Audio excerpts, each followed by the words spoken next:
What is up, everyone? Welcome back to Let's Play Dark Souls 2. We are finally at the finale. Last time we got the Ashen Mist Heart from the Ancient Dragon, and this item is going to allow us to delve into the memories of the Withered. There are 4 memories in the game that we can go into, but we're going to focus on just one during the finale here, because it's the crucial one. It's the one hidden away behind a King's Gate over here. But before we actually get into that, I have some more food for thought for you on the Ancient Dragon. Do you remember what he dropped? He dropped a petrified dragon bone and a soul, but not the Ancient Dragon soul. He dropped the soul of a giant. A couple other NPCs in the game are going to hint that the Ancient Dragon is a fake. And we know Aldea was dabbling in creating dragons. There's that skeletal one that tries to attack you and falls apart at the beginning of the mansion. The Ancient Dragon just seems to be the most successful fake. We can find the Ancient Dragon's soul, so it seems to indicate that the Ancient Dragon was once alive, was once an actual being, but the one we fought was a look-alike, maybe. An ancient dragon look-alike born from the soul of a giant. Maybe that's why he gives you the Ashen Mist Heart, which is now allowing us to experience the wonders, the splendor of this loading screen. He said something really interesting too, the Ancient Dragon did. The curse of life is the curse of want. The Ashen Mist Heart is about to lead us to another key item, which will allow us to fight the final boss and sit upon the throne of want. So is the curse of life the same as the curse of the undead that we're trying to break? They seem kind of exactly the opposite, but maybe they are the same. We know the curse has to do with the flame, right? So does the curse have multiple causes, or is want or desire, are they connected to the flame? Hopefully I have some solid answers by the end of this. We're getting into some really, really uncertain territory now.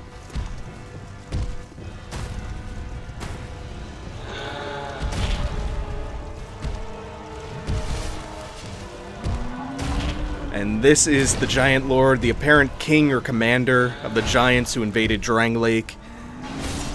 He is noticeably different from the others. His attire is different, his appearance is different, and he wields an actual weapon and not a club.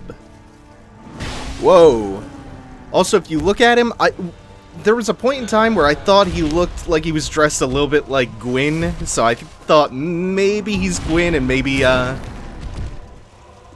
the land that Vendrick invaded, the land of the giants, is Lordran, but more and more, I'm starting to feel pretty strongly that Drang Lake used to be Lordran, and that the giants Vendrick crossed the sea to fight were not the God Kings of Anor Londo. I think these are different giants that we're dealing with in this game.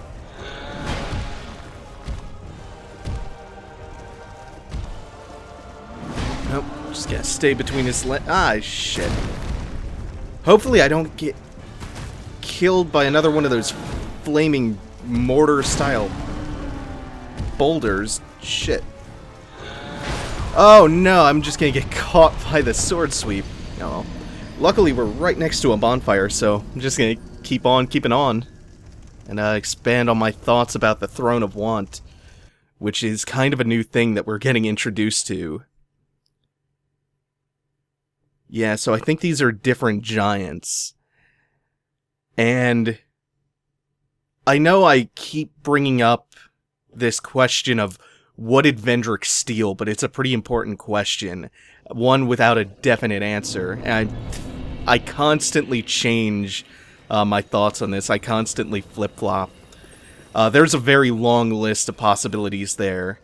Anything ranging from the Lord Vessel to the Lord Souls to maybe the First Flame somehow. I don't think it's any of those. I think this actually has to do with the Throne of Want itself. I think it's either something in the throne, that gives it a special property, or I think it's the item that we're fighting the Giant Lord for. I think it's the Giant's Kinship, which gives you access to the throne room itself.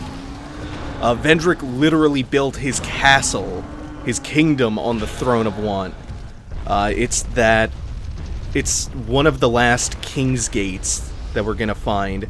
It's right next to the first bonfire in the castle, too. Shit, this is off to a bad start.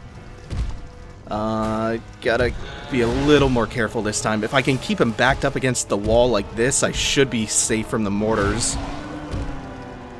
Also, I'm pretty sure this is the Giant Lord besieging the Forest of Fallen Giants, which was once a fortress. Oh. So yeah, I'm thinking it was probably something in the Throne of One itself, or it was the Giant's Kinship that Vendrick stole. He also locked himself away so nobody could get the item to open the throne and sit on it. Namely Nashandra, who he fled from. I think the deal is this. I think that Nashandra shows up one day, tells Vendrick that he's sitting on top of this marvelous throne that can give him whatever he wants, the Throne of One. He just needs to go and take the key from the giants to get it, to get access to it. So he does. Only later does he realize what Nashandra truly is, and why she wants access to the Throne of Want. He realizes the extent of her ambition, so he flees. He flees to somewhere Nashandra can't get to him, and he safeguards his ring, which makes all the other key items to open up the Throne of Want inaccessible, without the King's Ring. Because everything is sealed behind a King's Gate, everything important. You need to fight through the crypt to get that ring to open the path to Aldea's Keep, to get the Ashen Mist Heart, to delve into the memory for the kinship we just got, in order to open up the Throne of Want. That's a lot of layers of security. Now what the Throne of Want does is not completely clear. There's going to be a lot of talk about linking the flame from there. But the kinship says the throne shows the king what he wants to see, or what he chooses to see. What the throne actually does is pretty much up in the air. It's not known for sure. Once again, an element of this game's lore is very, very ambiguous. What we know is that Nashandra wants access to it. What we know is that Vendrick at one point believed it was the key to ending the curse, and that he fled and went far, far out of his way to keep Nashandra from it once he figured out what her ambition was. It's also located in an area that you're going to see momentarily that bears a pretty striking resemblance to the Chasm of the Abyss. This is where everything gets murky, is how desire, the curse, the abyss, and the fire go together, because all of these things are totally present in the endgame. There's tons of talk about linking the fire from the Throne of Want. Nashandra, well, we'll see her connection to the abyss in a few short moments. And the themes around desire and the curse are explicitly stated already. All of my theories get thrown for a loop when I try to think about how they interact, though. The curse of undeath is the result of linking the fire, right? Everyone just comes back to life in hollows with the fires linked, with the bonfires burning. Life was born from the dark soul, which fragmented into humanity. The curse afflicts humans. The abyss or the dark, which would basically be extinction if it spreads, appears to be the counterbalance to the curse, the way you break the curse. Basically, you break the curse of undeath by spreading the abyss and causing mass extinction. It makes sense, though. The dark and the fire are natural opposites in this world. If the curse is caused by the fire, it's stopped by the dark. So far, that makes sense to me, even though stopping the curse would be hugely destructive. Desire, or want, throws a wrench in that, particularly the line from the Ancient Dragon about the curse of life is the curse of want. Plus all the links between the Throne of Want and linking the flame. I don't know I'm gonna come to any solid conclusions from here either. Normally I would be cutting out all the leveling, but I have some extended thoughts on this. I kind of feel like the dark might be, like the abyss might be this force of nature, this universal course correction, balance in a way. Remember, balance has been kind of important. Goes back to the Dark Souls 1 opening, and all the talk about disparity, death and life, you know, etc., etc. The first flame in the Dark Soul, I still feel pretty strongly about being natural counterweights. Gwyn, back in the day, linked the flame and began the curse with the Age of Fire. Maybe humanity going wild and forming the Abyss was just a natural response to an imbalance. Or maybe the Abyss is the result of the Dark Soul splitting. What if the Dark Soul is just like a naturally destructive force and the Abyss is just the result of fragments of humanity trying to pull itself back together? You know, into the original Dark Soul. Like, we saw that a little bit in the last game, the Chasm of the Abyss. Like, the pygmy fracture the Dark Soul to birth humanity, maybe as subjects for the God Kings of Anorlando, or for his own separate reason. But the pygmy didn't count on fragments of the Dark Soul slash humanity going wild as a result of the split. And their natural inclination was to try to pull back together into the entire Dark Soul. The big gaping hole in this theory is it doesn't actually explain how the dragons are connected to the Abyss or anything like that.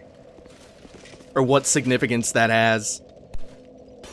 I've been having so much fun with this wild speculation, though, that I just kind of lost sight of some of the elements of this, like how the dragons are tied in, how want or desire's tied in. Brain feels kind of fried, though.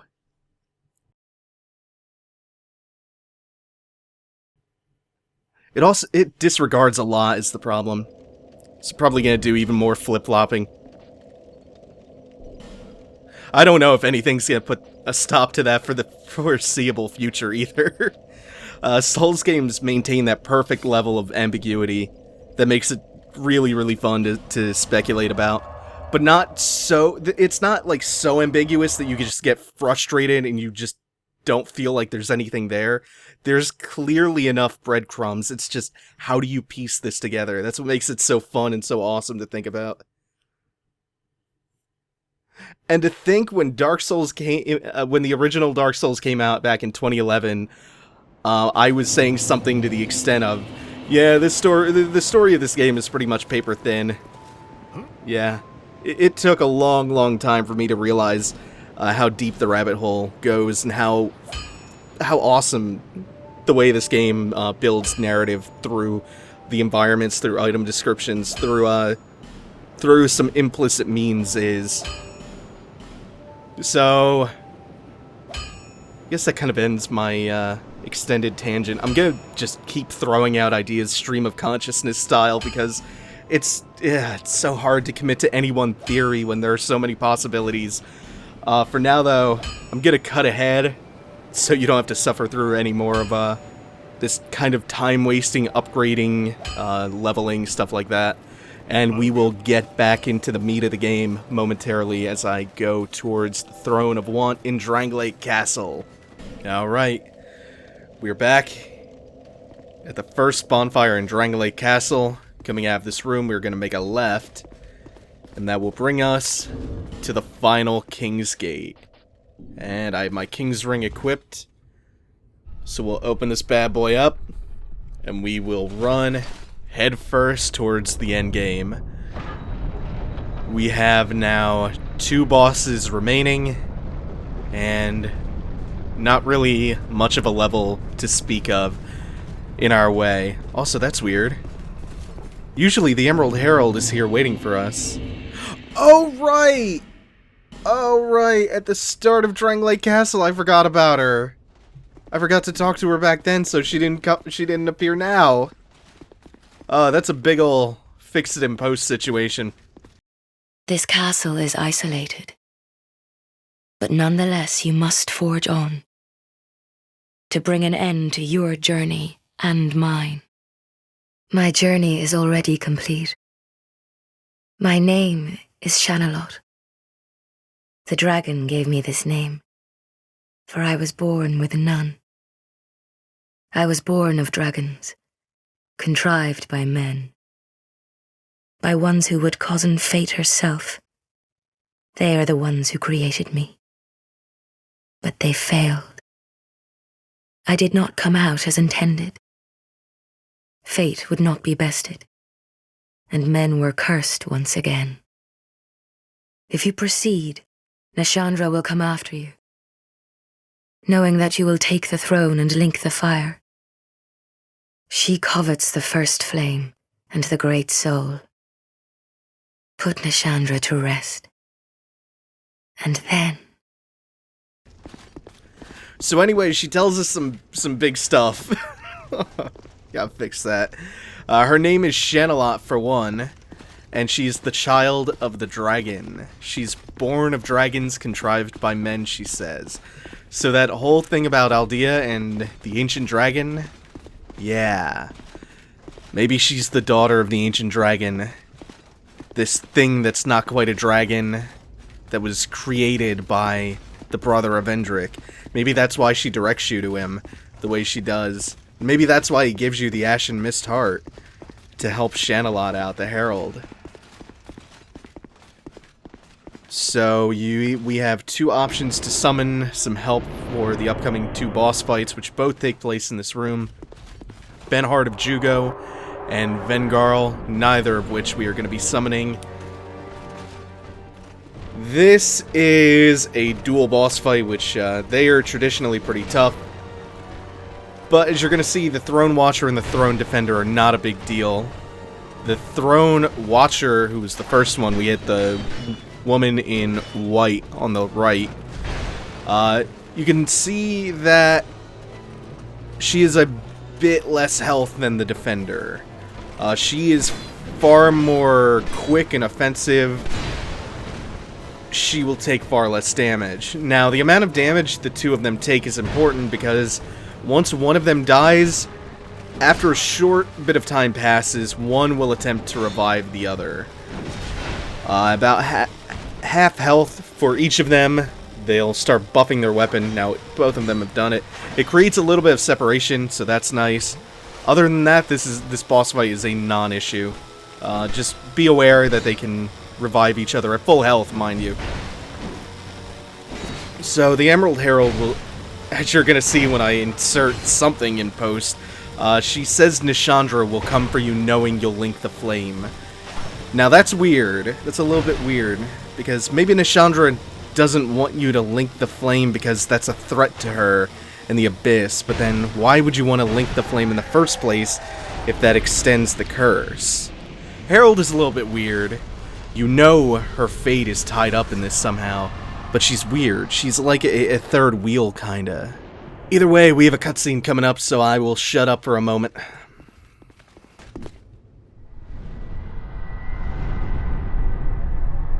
Brave undead, you have proven yourself to me.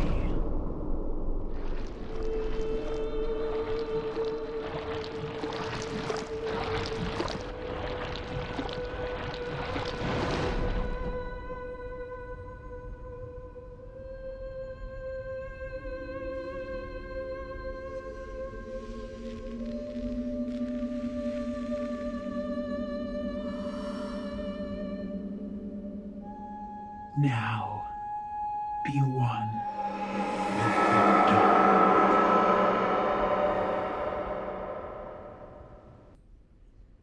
dark. She got me a little bit while I was licking my very few wounds from that last fight. That's okay though, we'll get her this time.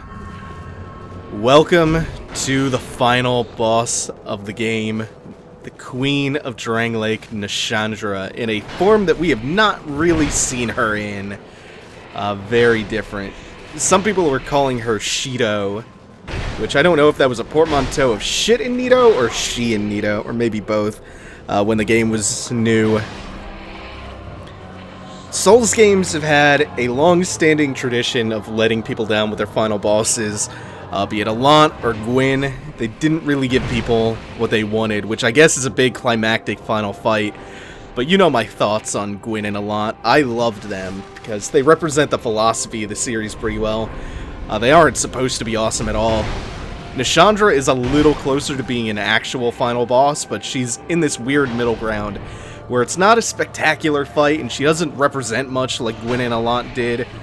So the disappointment is a little bit more understandable for this one.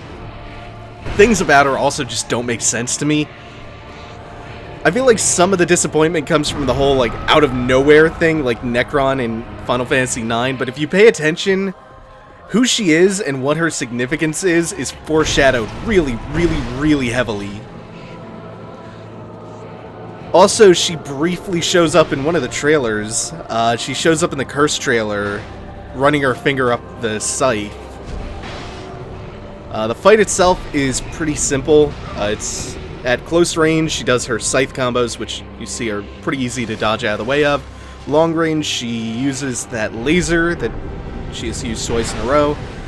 She'll fire a beam that either goes straight or sweeps side to side. It can build curse up. And she has a point-blank AoE, plus she summons those black vessels that rapidly curse you when you're in range of them, and they can be destroyed. Oh, shit. And her regular attacks curse you too. She's not the most threatening boss. She's kind of cool. I really like her design. I don't, by any means, think she just came out of the blue. The curse attack, though, that's the one thing I don't understand. Or the fact that all of her attacks curse, actually. That's what I understand the least about Nashandra as a fight. But first, let's set this up a little bit. Who is Nashandra, really? She is, as we know, deeply connected to the dark, the abyss. That's because she is the smallest fragment of Manus, father of the abyss, forefather of humanity, and formerly the furtive pygmy. When Manus was killed, his soul split into fragments. Nashandra is the smallest fragment of Manus. Let's see, I think her soul calls her a prisoner of desire, which is a pretty interesting description given where we are, the throne of want. Oh, there it is. First, the throne defender soul, nothing remarkable on that one. Notice it is one of the purple souls, though, which I believe connects it to the abyss, the dark soul. Nashandra was born of the dark with an insatiable lust for strength. Yeah. Okay, so it's not her soul that... Oh, wait, it is. Use the special soul of this prisoner of desire. Yeah. That's an interesting description. Because Manus was aimless chaos, but... one of the item descriptions around here, I'm trying to look for it. It might be one of the weapons you get for trading her soul. One of the item descriptions says that she is the smallest piece formed first from when Manus was killed, and sensing its own fragility, it sought what it lacked most, and that got me to thinking, what did Manus lack? Ambition, maybe. He lacked want. The ambition to gain strength. Remember, a great soul is like a curse? Oh, there's something there, I can feel it. But before I drag this out any longer, let's go and claim the throne.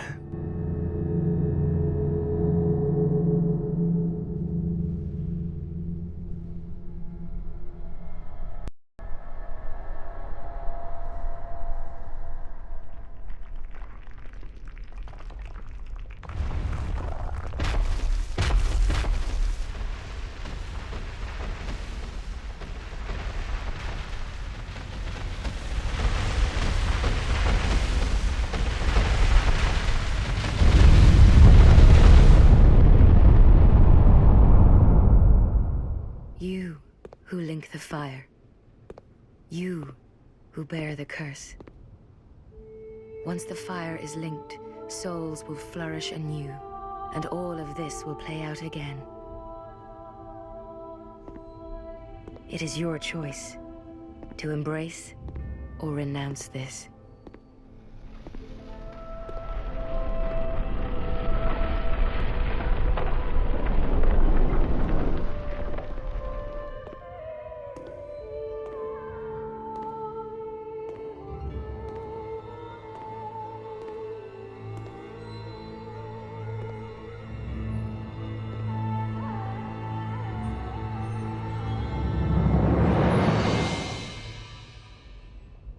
Great sovereign, take your throne.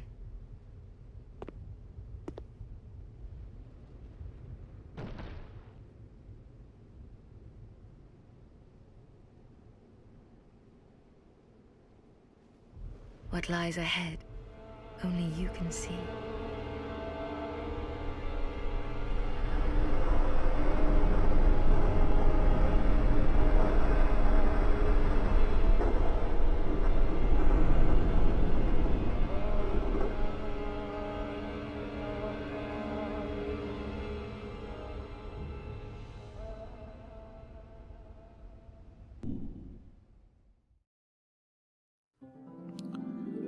Seems like you get sealed inside the throne room, like some kind of sarcophagus or something. I'll comment more about the ending in just a second, but first I want to clear a few more thoughts up about Nashandra. What confuses the shit out of me about her is that she is Manish. She is the Abyss. She's the father of the Abyss. Or mother, I guess, since his soul split off into a different gender?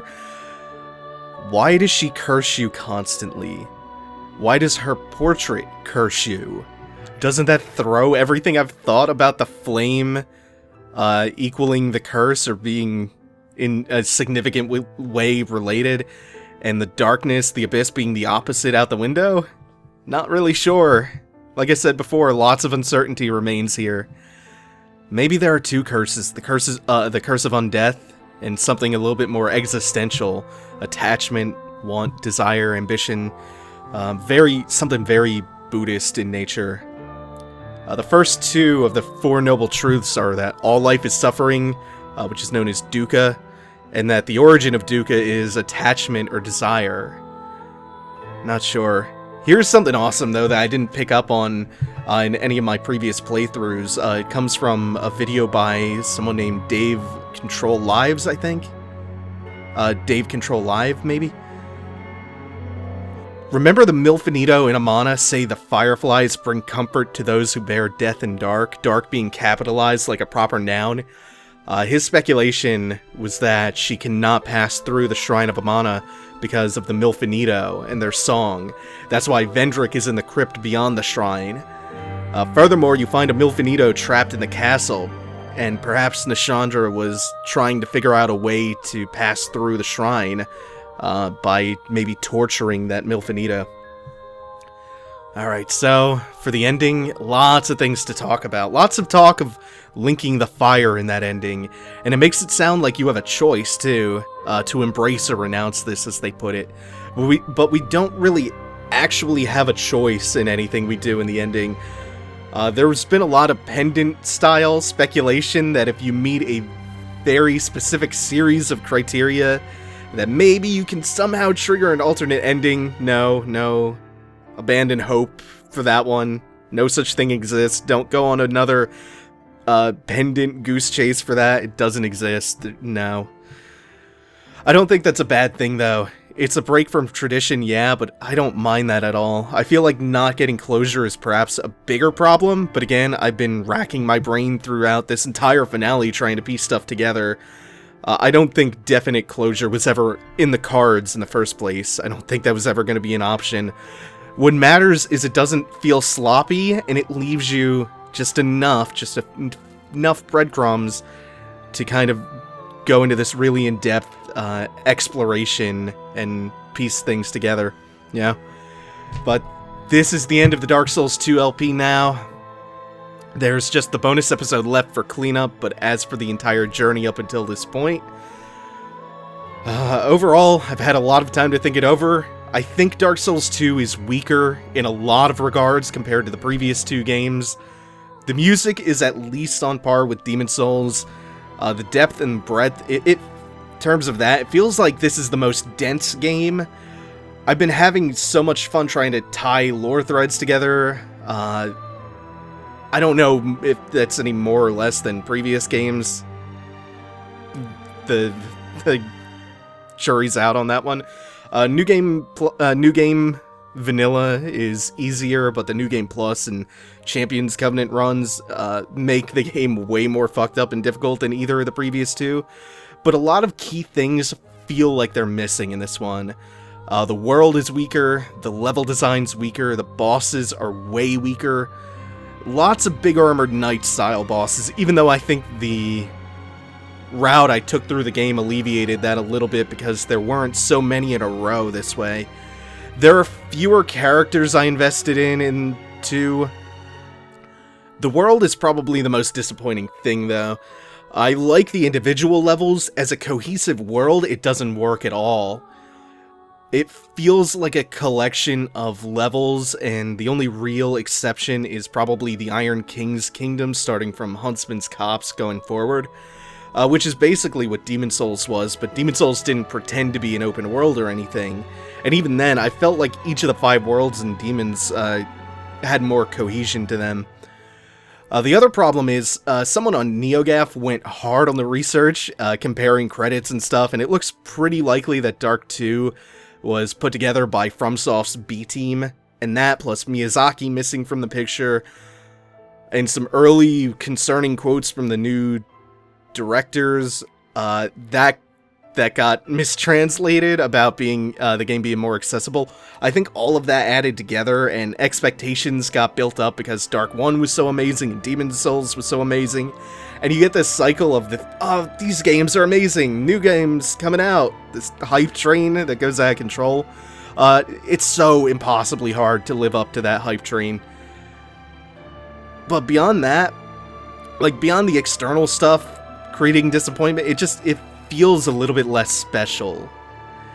And the train went way off the rails because From did something detestable with the marketing, with all the false screenshots of the lighting and shit, so a lot of non-game factors also work together to make it feel more disappointing than maybe the game actually is. And don't think, hey, I thought you loved this game. You have to understand the place I'm coming from is from the perspective of a super fan of the series. I've done well over a dozen playthroughs of all 3 games combined, and this is my 3rd in this one alone. I am hypersensitive to the flaws and strengths of the game, and I feel like as a fan I'm obliged to point out the weaknesses because I want the next one to be even better. And it has big enough flaws that they aren't just nitpicks. I can't just ignore that stuff. And understand something else, when I say it's the weakest of the 2, it's the weakest in comparison to 2 other games, which are high on my list of the best games ever. The worst Souls game is still one of the best games to come out this year. Think of it like Mega Man X3 or 4 compared to X1 or 2. Great, but they don't measure up, maybe. B-Team or not. And if FromSoft is as good as I think they are, they're gonna build on the foundation of this, which is already fucking awesome, and repair all those cracks in the foundation whenever the next Souls games or Kingsfield game or Shadow Tower new dark fantasy IP comes out. Overall though, I love this game. I wasn't disappointed by it at all. It has weaknesses, sure, but overall it's fucking astonishing how consistently great this series is. And those aren't just me paying lip service to it. I wouldn't be playing a game I don't love 3 times in a row. I don't have the time or the patience for that shit, especially not for something as long as this. I look forward to future playthroughs too, and I look forward to Demon Souls 2, maybe? Or whatever's been teased for like a solid year now? Maybe Demon Souls 2? Come on, From. But that's it for Dark Souls 2. The bonus episode should be coming in a week or 2 from when this goes up. It's going to include all the missing optional bosses that I didn't hit the first time through, plus tons and tons and tons of cool stuff I missed. So stay tuned for that. The next few solo LPs coming up are going to be Mega Man X6, the 100% of that. Shovel Knight soon. I'm still waiting to hear a new release date for that. And then something a bit longer after those 2 are taken care of, since they won't take too many parts to go up. I'm thinking either Dead Space, Crash Bandicoot, or maybe Call of Duty 4. Very big changes in pace from Dark Souls, all 3 of those.